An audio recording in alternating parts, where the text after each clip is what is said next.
तो आप देख रहे हैं यूपी विशेष में हूं आपके साथ तुषार कौशिक। यूपी के अंदर 1,58,000 के पार हो चुके हैं कोरोना केस और वाराणसी में कोरोना का कहर लगातार जारी है।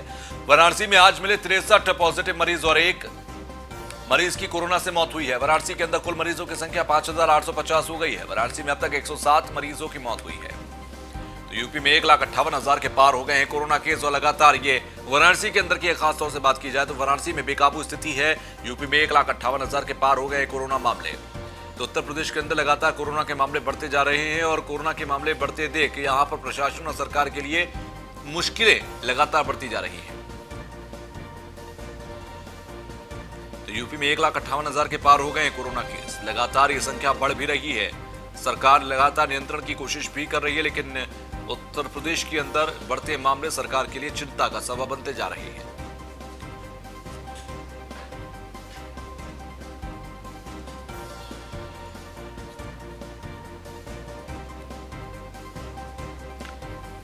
संवाददाता सुजीत पटेल हमारे साथ वाराणसी से जुड़ गए हैं। सुजीत, वाराणसी की हालत इस वक्त कोरोना को लेकर बेकाबू नजर आती है, स्थिति क्या है? क्या अधिकारी ध्यान नहीं दे रहे या लोग एहतियात रखने को तैयार नहीं? तो सर बता दें कि लगातार कोरोना से मरीजों की संख्या बढ़ती जा रही है और कहर बात की जाए तो कहर जारी है और लगातार मरीजों की कभी 1 मौत हो रही है, कभी 2 मौत हो रही है, कभी 3 मौत हो रही है। आज भी लगभग 63 मरीज आए हैं सामने, जो लगभग 11 बजे के बाद बुलेटिन आई है जिला अधिकारी द्वारा, और 1 मरीज की इसमें आज ही मौत हुई है। बता दें कि जो इस समय कुल मरीज की संख्या है 5,850 मरीज हो चुके हैं। अब तक 107 लोगों की मौत हो चुकी है। जी तुषार। बिल्कुल, लेकिन साथ ही साथ देखा जाए लगातार बढ़ती संख्या की वजह प्रशासन क्या मानकर चल रहा है? क्या सही तरीके से जो गाइडलाइन है उसका पालन नहीं किया जा रहा? तो सर बता दें गाइडलाइन की पालन न करने की वजह से ही ऐसा लग रहा है कि गाइडलाइन पालन करते तो शायद इतनी मरीज की संख्या नहीं बढ़ती और लगातार मरीज की संख्या बढ़ रही है। तो कहीं ना कहीं गाइडलाइन पालन प्रशासन द्वारा कराया नहीं जा पा रहा है और लोग खुलेआम घूम रहे, बिना मास्क के घूम रहे हैं और सैनिटाइजर का उपयोग नहीं कर रहे हैं। इसके खिलाफ इनको अभियान चलाना चाहिए और लगातार अभियान चला के लोगों को जागरूक करना चाहिए, क्योंकि जागरूक है लेकिन उसके बावजूद भी लोग जो कर रहे हैं उनके खिलाफ कार्रवाई तो हो रही है, लेकिन वो सही ढंग से कार्रवाई नहीं हो पा रही है। कि सही ढंग से कार्रवाई करे जैसे स्टार्टिंग में इन्होंने किया था तो वैसे कर रहे हैं तो शायद मरीज की संख्या कम हो। जी ठीक है, चलिए बहुत बहुत शुक्रिया हमसे जुड़ने के लिए।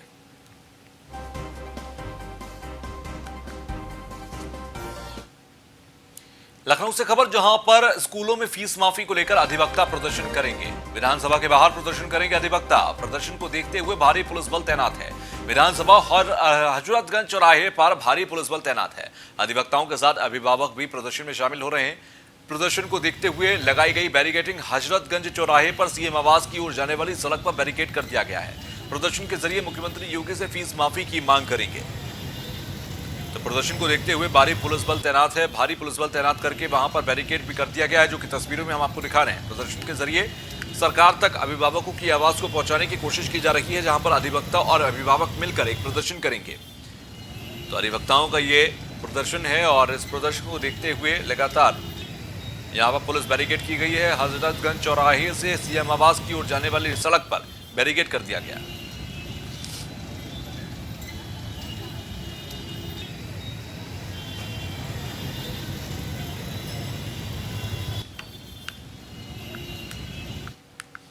तो इस पूरे मामले पर लखनऊ से हमारे संवाददाता नीलेश चौहान ने एक रिपोर्ट बनाई है, वो हम आपको दिखाते हैं।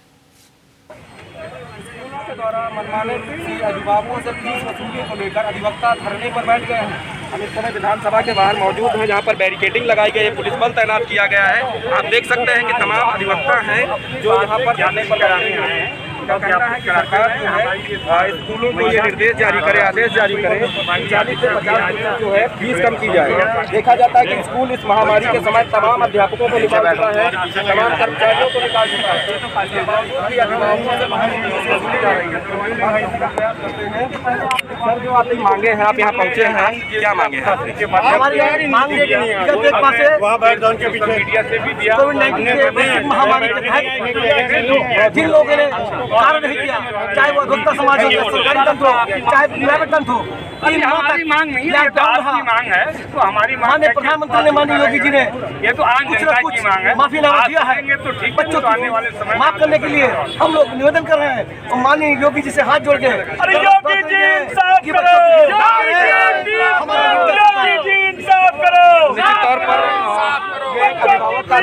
राजा छोटी मोटी नौकरी करके अपने परिवार का पालन पोषण करता है, अपने बच्चों को स्कूल में पढ़ाता है।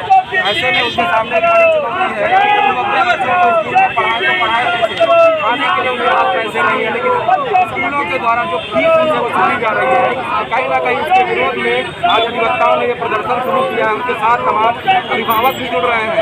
लोगों को कहना है कि मुद्दा जरूर है, सरकार को इस पर ध्यान देना चाहिए। लखनऊ से न्यूज़ और इंडिया के लिए नीलेश चौहान। संवाददाता नीलेश हमारे साथ फोन लाइन पर जुड़ गए हैं। नीलेश, अभी स्थिति क्या है, क्योंकि अधिवक्ताओं का जो प्रदर्शन है और उसको लेकर पुलिस बैरिकेड बहुत बड़े स्तर पर वहां पर किया गया है, अभी स्थिति क्या है ग्राउंड पर? देखिए तो सर, ये बड़ा मुद्दा है कि उत्तर प्रदेश के अंदर जो प्राइवेट स्कूल हैं या सरकारी स्कूल हैं, उनसे लगातार जो है अभिभावकों से फीस मांगी जा रही है, जिसको लेकर अधिवक्ता आज सड़कों पर उतरे हैं और प्रदर्शन कर रहे हैं। लखनऊ के कई चौराहों पर अधिवक्ताओं ने प्रदर्शन किया है, जिसको देखते हुए विधानसभा की ओर जाने वाले जितने भी रास्ते हैं सबको बैरिकेडिंग करके बंद कर दिया गया है। हर चौराहे पर, हर रास्ते पर पुलिस बल को तैनात किया गया है, ताकि भारी संख्या में जो अधिवक्ता सड़कों पर उतरे हैं वो विधानसभा ना पहुंच पाए। अधिवक्ताओं की जो मांग है, उस मांग को देखते हुए तमाम अभिभावक भी अधिवक्ताओं के साथ जुड़ गए हैं। अभिभावकों का साफ तौर पर कहना है कि जो काम विपक्ष को करना चाहिए, सरकार को घेरने का, वो काम अधिवक्ता कर रहे हैं। तो कहीं ना कहीं अब अभिभावकों को एक आशा की किरण नजर आई है कि सरकार अधिवक्ताओं की बात को मानेगी और जो लगातार फीस वसूली स्कूलों के द्वारा की जा रही है उसको कम किया जाएगा। फिलहाल बापू भवन चौराहे पर अधिवक्ताओं का जोरदार प्रदर्शन हुआ है। हालांकि जो पुलिस के आला अधिकारी हैं, चाहे डीसीपी की बात करें या एडीसीपी की बात करें, लगातार अधिवक्ताओं को समझाने में लगे हुए हैं और अधिवक्ताओं का जो मांग पत्र है उसको लेकर सरकार तक भेजने की बात भी पुलिस प्रशासन के द्वारा कही जा रही है। लेकिन अधिवक्ताओं का साफ तौर पर कहना है कि अगर सरकार की तरफ से 24 घंटे के अंदर कोई बड़ा कदम उठाया जाता है फीस माफी को लेकर, तो उत्तर प्रदेश की जनता सरकार का स्वागत करेगी। अगर नहीं होता है तो आगे भी उनकी ये जो मांग है वो जारी रहेगी, आगे भी वो सड़कों पर उतरकर प्रदर्शन करेंगे। लेकिन अगली बार जब प्रदर्शन होगा तो उसमें भारी संख्या में अभिभावक होंगे और सड़कों को जाम कर दिया जाएगा। तो कहीं ना कहीं ये जो जेन्युइन मांग नजर आ रही है उससे तमाम लोग जुड़ते हुए देखे भी जा रहे हैं। आज के अगर प्रदर्शन की बात करें तो अधिवक्ताओं के साथ तमाम जो है अभिभावक भी उनके प्रदर्शन में शामिल हुए हैं। उनका साफ तौर पे कहना है कि वो अधिवक्ताओं के साथ कंधे से कंधा मिलाकर सरकार से मांग करेंगे कि उनके बच्चों की जो फीस ली जा रही है उसको 40 से 50% कम कर दिया जाए, क्योंकि तमाम ऐसे अभिभावक हैं जो दिहाड़ी मजदूरी करके अपने बच्चों को स्कूल में पढ़ाते हैं और अपना और अपने परिवार का जीवन यापन करते हैं। ऐसे में उनके सामने एक समस्या है कि लॉकडाउन के चलते उनका कामकाज चौपट हो गया, नौकरियां चली गई हैं, लेकिन उनके पास पैसा नहीं है। ऐसे में भी स्कूलों के द्वारा उनसे पैसा वसूला जा रहा है, जो कहीं ना कहीं ठीक नहीं है। अच्छा, अभी उनकी मांग क्या है नीलेश? अभी उनकी मांग क्या है कि क्या किससे उन्हें आश्वासन चाहिए? देखिए, उनकी मांग एक ही है कि जो स्कूलों के द्वारा फीस वसूली की जा रही, चाहे वो स्कूल हो, कॉलेज हो, विश्वविद्यालय हो, उस फीस में 40 से 50% की कटौती करके अभिभावकों से फीस ली जाए। तो कहीं ना कहीं एक ही मांग है जिसको लेकर अभिभावक और अधिवक्ता सड़कों पर उतरे हैं और मांग कर रहे हैं कि फीस को कम किया जाए, ताकि जो अभिभावकों की जेब पर एक बड़ा असर पड़ रहा है उसको कम किया जा सके। क्योंकि तमाम ऐसे लोग हैं जो दिहाड़ी मजदूरी करके अपने बच्चों को स्कूल में पढ़ाते हैं। एक उनका सपना होता है कि वो अपने बच्चे को पढ़ाकर अच्छा बनाएंगे, अधिकारी बनाएंगे, लेकिन अब ऐसे में उनके सपने पर पानी। ठीक है, चलिए, बहुत बहुत शुक्रिया। आप नजर बनाकर रखिए नीलेश, लगातार हम आपका आगे भी रुख करेंगे। अब खबर बिकरू कांड से जुड़ी हुई। बिकरू कांड के बाद ऑडियो वायरल होगी और फोरेंसिक जांच होगी उन तमाम जो ऑडियो वायरल हुई हैं। विकास दुबे, शहीद सीओ, एसओ समेत सभी वायरल ऑडियो की जांच की जाएगी। 10 दिन के भीतर वायरल ऑडियो की जांच रिपोर्ट देगी लैब। तो अपने जांच में वायरल ऑडियो की भी आधार बनाएगी यूपी पुलिस। 12 कॉल रिकॉर्डिंग्स को फोरेंसिक जांच के लिए लखनऊ लैब भेजा गया है और आवाज की पुष्टि होने के बाद पुलिस उनको सबूतों में शामिल करेगी। विकास दुबे के एनकाउंटर के बाद वायरल हुई हैं कई कॉल रिकॉर्डिंग्स और उन कॉल रिकॉर्डिंग्स ने कई ऐसे सवाल खड़े किए हैं जो कि पुलिस प्रशासन और वो जो तमाम संलिप्तता पुलिस की तरफ से थी उन पर सवाल खड़े करती है। आलोक राय, असिस्टेंट एडिटर, हमारे साथ जुड़ गए हैं। आलोक, विकास दुबे मामले के अंदर जो ऑडियो वायरल हुई, कई ऑडियो, चाहे वो सीओ से जुड़ी हुई थी या एसओ से जुड़ी हुई थी, उन सब की जांच लैब में होगी। 10 दिन में रिपोर्ट आएगी। क्या जानकारी इससे है जुड़ी हुई? देखिए, निश्चित रूप से कानपुर में बिकरू कांड में हुआ था, जिसमें विकास दुबे का एनकाउंटर हुआ, पुलिस शहीद हुए थे। इसके बाद जो है तमाम वायरल क्लिप जो है लगातार जो है बड़े जिस तरह से उसमें पुलिसकर्मियों की मिली भगत की बात आ रही थी और उनका ऑडियो वायरल हुआ था जिसमें उनकी एफआईआर इसके अलावा परिवार के कई सदस्य जो विकास दुबे के थे उनके भी ऑडियो भी वायरल हुए थे, जिसके बाद जो है पुलिस ने अब इन सभी केस को जो है लखनऊ की फॉरेंसिक लैब में जांच के लिए भेजा है। और जब जांच में जो रिपोर्ट है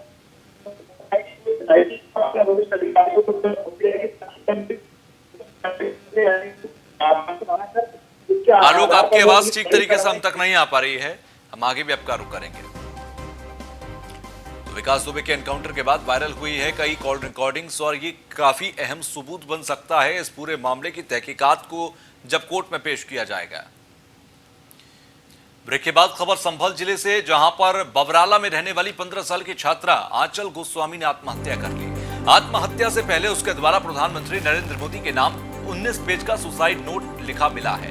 इसमें आंचल ने घर परिवार नहीं बल्कि देश और समाज के हालात पर चिंता जाहिर की है। बढ़ते प्रदूषण, बढ़ती जनसंख्या जैसे मुद्दे उठाकर प्रधानमंत्री से समाधान की अपील की है। परिजन आंचल का आखिरी खत प्रधानमंत्री तक हर हाल में पहुंचाने की बात कर रहे हैं। आंचल ने सुसाइड नोट में प्रधानमंत्री नरेंद्र मोदी की तारीफ करते हुए लिखा कि देश में कई प्रधानमंत्री हुए पर प्रधानमंत्री जी आप जैसा कोई नहीं।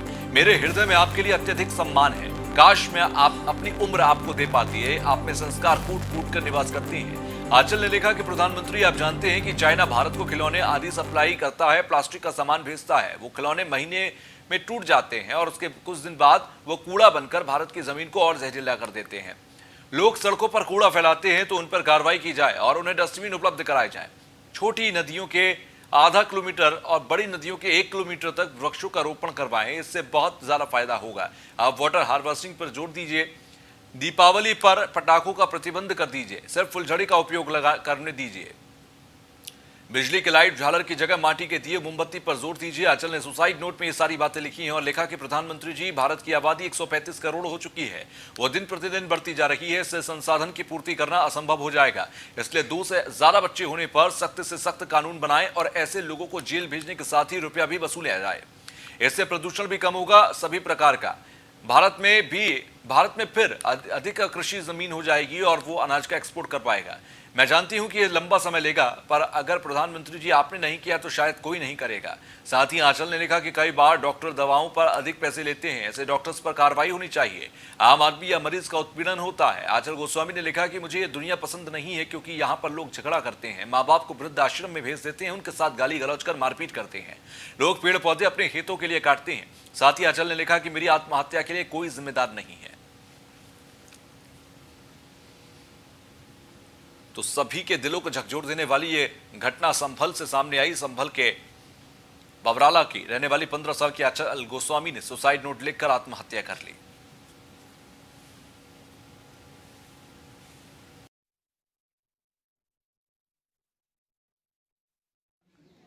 14 अगस्त के लिए मेरी बेटी ने सुसाइड किया था।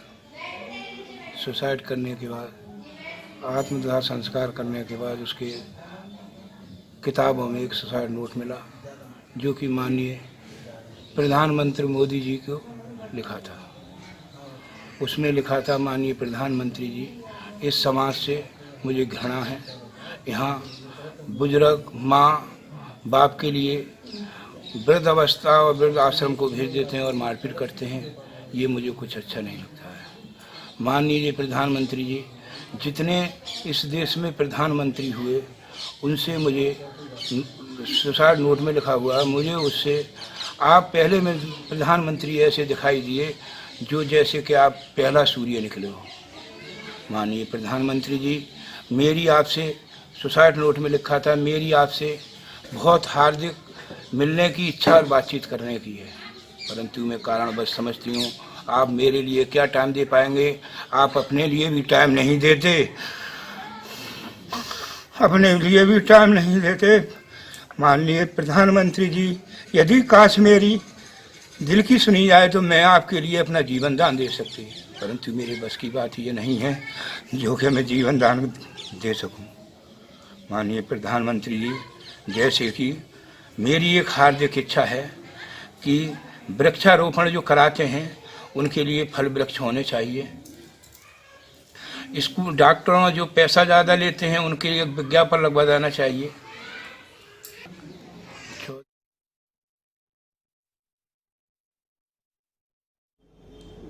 ये दिनांक दिनांक 14 तारीख को रात 10 बजे की सूचना पुलिस को मिली कि एक आंचल गिरी नामक लड़की है जो कस्बा बबराला की है, वो आत्महत्या कर ली है। इस सूचना पर मौके पर पुलिस गई और वहाँ पर उसका शव उसके कमरे में पड़ा हुआ मिला। पुलिस ने एफएसएल टीम को बुलाया, फील्ड बुलाया। जांच पड़ताल के बाद पुलिस ने उस डेड बॉडी को पोस्टमार्टम के लिए भेज दिया। अगले दिन पोस्टमार्टम में भी उस डेड बॉडी के पीएम के बाद भी आत्महत्या प्रतीत हुई और कुछ दिन बाद उस लड़की का एक सुसाइड नोट प्राप्त हुआ। उस सुसाइड नोट में लड़की ने यही बोला है कि मेरे इस हत्या के पीछे कोई कारण नहीं है, न कोई मेरे माता पिता को परेशान करेगा, न ही मेरे किसी मित्र को इष्ट को, मैं स्वयं से आत्महत्या कर रहा हूँ। कक्षा 10 की छात्रा ने फांसी लगाकर आत्महत्या कर ली, लेकिन आत्महत्या करने के बाद जिस तरह से उसका सुसाइड नोट मिला है उससे हड़कंप मच गया। सुसाइड नोट उसने मोदी प्रधानमंत्री को लिखा और उस सुसाइड में पूरे देश की व्यवस्था पर सवाल उठाते हुए उस छात्रा ने मरते मरते एक लेटर लिख दिया। उस लेटर के बाद जिस तरह से वारदात सामने आई है, उसने लिखा है कि देश में जिस तरह से प्रदूषण व्यवस्था, कानून व्यवस्था और डॉक्टरों की व्यवस्था को लेकर बड़ा सवाल उठाते हुए उस 19 पेज के सुसाइड पत्र ने आज पूरे संबल में प्रशासन में हड़कंप मचा है और मोदी से उसने इस मरते मरते कहा है कि जो व्यवस्था, कानून व्यवस्था है, जो लोग देश में पेड़ काटते हैं उनको राष्ट्रीय गान गाने की कोई जरूरत नहीं है। यहाँ पर अस्पतालों में डॉक्टरों की व्यवस्था सही नहीं है। इसके अलावा जो माँ बाप को गालियाँ बकते हैं उनको कतई कानून माफ न करे। इन 19 सवालों को लेते हुए उस जो लड़की ने 4 दिन पहले आत्महत्या की थी, लेकिन आज जिस तरह से सुसाइड लेटर लिंक मिला है, उस सुसाइड लेटर के बाद पूरा प्रशासन में एक पूरी व्यवस्था को लेकर सवाल उठाते हुए दिखता है। वीडियो जर्नलिस्ट गौरव के साथ न्यूज़ 1 इंडिया संभल। तो वहीं यूपी सरकार के एक और मंत्री अतुल गर्ग कोरोना पॉजिटिव पाए गए हैं। स्वास्थ्य राज्य मंत्री अतुल गर्ग कोरोना पॉजिटिव हैं। गाजियाबाद सदर सीट से विधायक हैं अतुल गर्ग। मंत्री अतुल गर्ग ने ट्वीट कर जानकारी दी है। अतुल गर्ग के कोरोना पॉजिटिव पाए जाने के बाद स्वास्थ्य विभाग की टीम ने अतुल गर्ग के घर पर संपर्क में आए सभी लोगों को कोरोना टेस्ट शुरू कर दिए हैं। अतुल गर्ग को होम क्वारंटीन किया गया है। डॉक्टर्स की टीम स्वास्थ्य राज्य मंत्री अतुल गर्ग का चेकअप कर रही है। तो यूपी सरकार के एक और मंत्री अतुल गर्ग कोरोना पॉजिटिव पाए गए। फिलहाल होम क्वारंटीन है मंत्री अतुल गर्ग और यूपी सरकार के एक और मंत्री यानी कि अतुल गर्ग कोरोना पॉजिटिव हो गए। उन्होंने ट्वीट कर इसकी जानकारी दी। तो मंत्री अतुल गर्ग के प्रतिनिधि से हमारे संवाददाता शिवम गौतम ने खास बातचीत की। उत्तर प्रदेश सरकार में स्वास्थ्य राज्य मंत्री एवं शहर सीट से विधायक अतुल गर्ग कोरोना पॉजिटिव पाए गए हैं। उन्होंने 15 अगस्त को गाजियाबाद के एमएमजी अस्पताल में एक लैब का उद्घाटन किया था, जिसमें अपना टेस्ट भी करवाया था। हालांकि उस दिन उनकी टेस्ट नेगेटिव रिपोर्ट आई थी। हालांकि कल रात 9 बजे उन्होंने एक टेस्ट करवाया जिसमें वो पॉजिटिव पाए गए हैं। इस वक्त मैं अतुल गर्ग के घर के बाहर मौजूद हैं। आपको तस्वीरें दिखाना चाहेंगे। यहाँ पर मेडिकल टीम पहुँची है और जो भी लोग उनके संपर्क में आए हैं उनका कोरोना टेस्ट कराया जा रहा है। हमारे साथ बातचीत के लिए अतुल गर्ग जी के प्रतिनिधि मौजूद हैं। सर, सबसे पहले जानना चाहेंगे कब टेस्ट करवाया था और कब पता चला? पहले माननीय मंत्री जी का 15 अगस्त को RT-PCR की मशीन का उद्घाटन करते समय उनका टेस्ट हुआ था जो नेगेटिव आया था। उसके बाद कल शाम फिर दोबारा जांच कराई गई, थोड़ा सा तबीयत लगी तो उसमें जो है उनका पॉजिटिव पाया गया और उसी के बाद वो होम क्वारंटीन हो गए। और होम क्वारंटीन होने के बाद आज सभी की हमारे 2 प्रतिनिधि अजय राजपूत जी हैं और हमें दोनों के जांच चल रही है, बाकी सारे के परिवार की जांच चल रही है और हम दोनों इस वक्त नेगेटिव आए हैं। सर, हालत की बात करें तो अभी मंत्री जी की हालत में किस तरीके से सुधार है, क्योंकि एक मेडिकल पूरी टीम उनकी देखरेख कर रही है? हालत बिल्कुल ठीक है, तबीयत में कोई ऐसी बात नहीं नज़र आ रही। बाकी डॉक्टरों की सलाह पर आगे की वो होगा। देखिए, इस वक्त हम जो घर की हमने तस्वीरें दिखाई, एक बार मैं फिर तस्वीरें दिखाऊं। यहाँ पर मेडिकल टीम हर उस संपर्क में आए लोगों का कोरोना टेस्ट कर रही है जो कि बीते कुछ दिनों में अतुल गर्ग के संपर्क में आए थे। हालांकि अब मेडिकल टीम इन लोगों का टेस्ट के बाद एक रिपोर्ट पेश करेगी और एक खुद मेडिकल टीम अतुल गर्ग के लगातार संपर्क में है और उनकी देखरेख कर रही है। हालांकि अभी अतुल गर्ग को होम आइसोलेट कराया गया है। अगर उनकी हालत बिगड़ती है तो उन्हें अस्पताल में भर्ती कराया जाएगा। Shivam Gautam, news 1 India, Ghaziabad. Singrauli NCL मुख्यालय के बीना परियोजना के खदान क्षेत्र में परियोजना प्रबंधन की फिर से एक बड़ी लापरवाही सामने आई। सोमवार की सुबह अचानक टाटा हिटैची हाइड्रोलिक साबेल मशीन में आग लग गई। जानकारी के बाद मौके की स्थिति को देखकर अधिकारियों में हड़कंप मच गया। परियोजना से दमकल मशीन मंगाई गई है, तब तक बहुत देर हो चुकी थी। देखते ही देखते करोड़ों की लागत की ये मशीन जलकर खाक हो गई। सूत्रों की माने तो एनसीएल प्रबंधन की घोर लापरवाही के चलते खदानों में लगातार दुर्घटनाएं हो रही हैं, जिसे रोक पाने में एनसीएल प्रबंधन नाकाम साबित हो रहा है।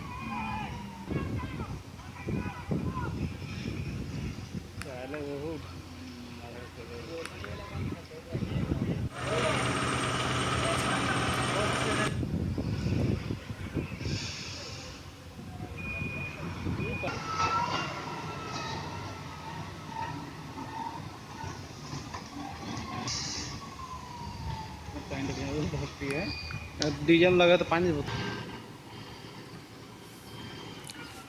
तो सोनभद्र से ये खबर है जहां पर एनसीएल परियोजना में लगी हुई एक मशीन जो कि करोड़ की लागत की है, उस मशीन में आग लगी और कुछ ही देर में जलकर खाक हो गई।